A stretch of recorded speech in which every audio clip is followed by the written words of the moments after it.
খুঁটিনাটি রান্নাবাটি কুকিং চ্যানেলে আপনাদের সকলকেই স্বাগত জানাই। আজকে বানিয়ে নেব মসুর ডালের তারকা। না, অবাক হওয়ার কিছু নেই। গোটা মসুর ডাল দিয়ে তারকা কিন্তু খুব সহজেই বানানো যায় এবং এর স্বাদও হয় দুর্দান্ত। চলুন তাহলে রান্নাটা শুরু করি। তবে রান্না শুরু করার আগেই ডালটা একটুখানি ভিজিয়ে নেব। এই ডালটা একটুখানি যদি ভিজে যায় তাহলে খুব জলদির মধ্যে সেদ্ধ হয়ে যায়। তাই রান্নার প্রায় 1 ঘন্টা আগে ডালটা একটু পরিষ্কার করে ধুয়ে ভিজিয়ে নিলাম। 1 ঘন্টা প্রায় হয়ে গেছে। দেখুন ডালগুলো কি সুন্দরভাবে ফুলে উঠেছে এবং সম্পূর্ণরূপে ভিজেও গেছে। এবার এই ডালগুলোকে শুধুমাত্র প্রেসার কুকারে দিয়ে সেদ্ধ করে নেব। তাই হাই ফ্লেমে গ্যাস বসিয়ে দিয়ে প্রেসার কুকারটা বসিয়ে দিলাম। সমস্ত ডাল আরেকবার ধুয়ে প্রেসার কুকারে দিয়ে সেদ্ধ হওয়ার জন্য দিয়ে দিচ্ছি।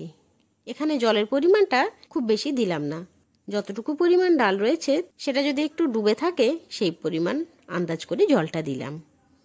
এবার হাই ফ্লেমে গ্যাস রেখে ডালটা একটু সেদ্ধ হতে দিলাম। মোটামুটি 4 থেকে 5খানা সিটি পড়লেই কিন্তু ডালটা সেদ্ধ হয়ে যাবে। তবে সিটির পরিমাণটা প্রেসার কুকারের আয়তন অনুযায়ী অন্য হতে পারে। আমার কুকারটা খুব ছোট্ট তো, তাই এখানে 5টা সিটি লাগবেই। 5টা সিটি প্রায় হয়ে গেছে। এরপর চলুন একবার খুলে দেখি ডালটা কি অবস্থায় আছে।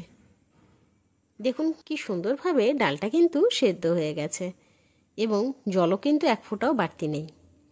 তাই বাইরে থেকে অ্যাড করে দিলাম আরও কিছু পরিমাণ জল এবং ডালটা একটু নেড়ে ঘেটে নিলাম। এবার এই ডালটা ছকার জন্য বা তারকাটা ছকার জন্য একটা মশলা বানিয়ে নেব। তাই হাই ফ্লেমে কড়াই বসিয়ে দিয়ে দিলাম তাতে সর্ষের তেল।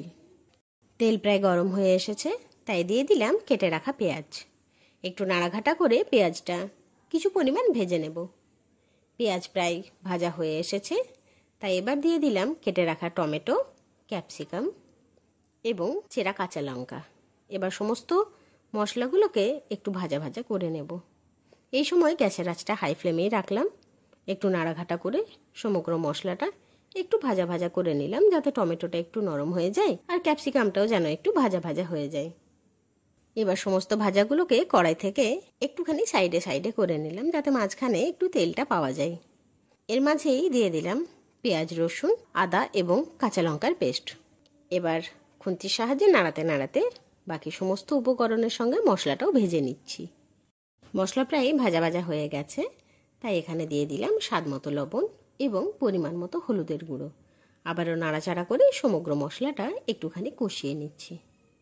নাড়াচাড়া করতে করতে মশলা কিন্তু কষানো কমপ্লিট। এরপর সেদ্ধ করে রাখা মসুর ডালটা এর মধ্যে দিয়ে দেব। ধীরে ধীরে সমস্ত ডালটা মশলার মধ্যে ঢেলে দিলাম। এবার আলতো হাতে নাড়াচাড়া করে মশলা এবং ডাল ভালোভাবে মিশিয়ে দেওয়ার চেষ্টা করছি। এই সময় গ্যাসের আঁচটা একটু লো করে দিলাম। সুন্দরভাবে নাড়াঘাটা করতে করতে মশলাটা কিন্তু প্রায় মিশেই গেছে।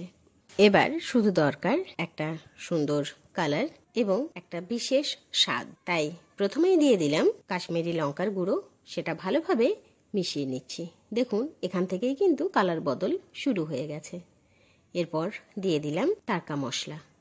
আবারও নাড়াচাড়া করে প্রায় 1 মিনিটের মতো ফুটিয়ে গ্যাসের ফ্লেম অফ করে দিলাম। দেখুন কি সুন্দর এবং চটজলদি বানিয়ে নিলাম আজকের তারকা। তবে এই তারকাতে অন্য কোনো ডাল নেই, শুধুমাত্র মসুর ডাল আছে। একবার এই মসুর ডালের তারকা অতি অবশ্যই বাড়িতে বানিয়ে ট্রাই করে দেখবেন। আশা করি খুবই সুন্দর লাগবে। এরকম তারকার ডাল রুটি কিংবা ভাত অথবা মুড়ি যে কোনো উপকরণের সঙ্গেই খুব সুন্দরভাবে জমিয়ে খাওয়া যায়। কিন্তু এইরকম সুন্দর সুন্দর রান্নার ভিডিওস দেখার জন্য অতি অবশ্যই আমার চ্যানেল খুঁটিনাটি রান্নাবাটিকে সাবস্ক্রাইব করতে ভুলবেন না। অবশ্যই লাইক, শেয়ার এবং কমেন্ট করে জানাবেন আমার দেওয়া সমস্ত ভিডিওস আপনার কেমন লাগছে। ধন্যবাদ।